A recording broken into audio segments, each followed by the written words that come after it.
పంతుల్లేముంది, ఏదో వస్తారు వెళ్తారు, 4 మాటలు తోచింది చెబుతారు, లేకుంటే సెలవదు. ఇది సమాజంలో ఉపాధ్యాయులపై ఉన్న చిన్నచూపు.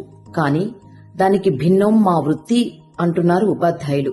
ఇంట్లో 2 పిల్లల్ని ఒక్క 4-5 గంటలు భరించలేని తల్లిదండ్రులు పిల్లల్ని స్కూల్స్ కు పంపితే ఉదయస్తమానం 10 గంటలు ప్రతి పిల్లవాడిలో మా పిల్లల్ని చూసుకుంటూ వారి సమగ్రాభివృద్ధికి కృషి చేస్తూ మా మెదళ్లను పీల్చి పిప్పి చేసినా వాళ్ల మెదళ్లను బాగుచేసి మేధావులను, డాక్టర్లను, యాక్టర్లను, ఇంజనీరింగ్లను, పోలీసులను, కలెక్టర్లను, లాయర్లను, టీచర్లను, నాయకులను, అధికారులను, ఆఖరికి సమాజానికి కీడు చేయని ఒక మంచి మనిషిలా నిలిచేలా తరాలు తరాలు తయారు చేసే నిత్య విద్యార్థులం మేము.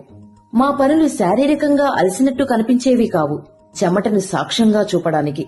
మా పనులు బురదలోనో కార్ఖానాలోనో చేసేవి కావు, బట్టల కంటిన మురికిని చూపడానికి.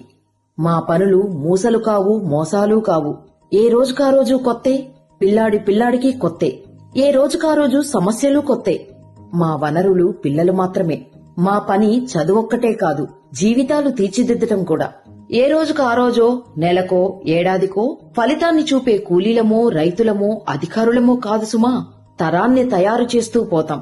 ఆ యజ్ఞంలో సమిధులవుతాం. ఎలాంటి ఫలితాన్ని ఆశించని నిత్య కార్మికులం. మా చేతుల్లో నుండి ఒక్క పనికొచ్చే మనిషి తయారైనా అదే మాకు లక్షలు, కోట్లు. ఇదంతా పుణ్యానికి చేస్తారా అని అంటారా? మీ ఇంట్లో ఉన్న మీ సొంత 2 పిల్లల్ని బడికి పంపకుండా ఇంట్లోనే ఉంచండి.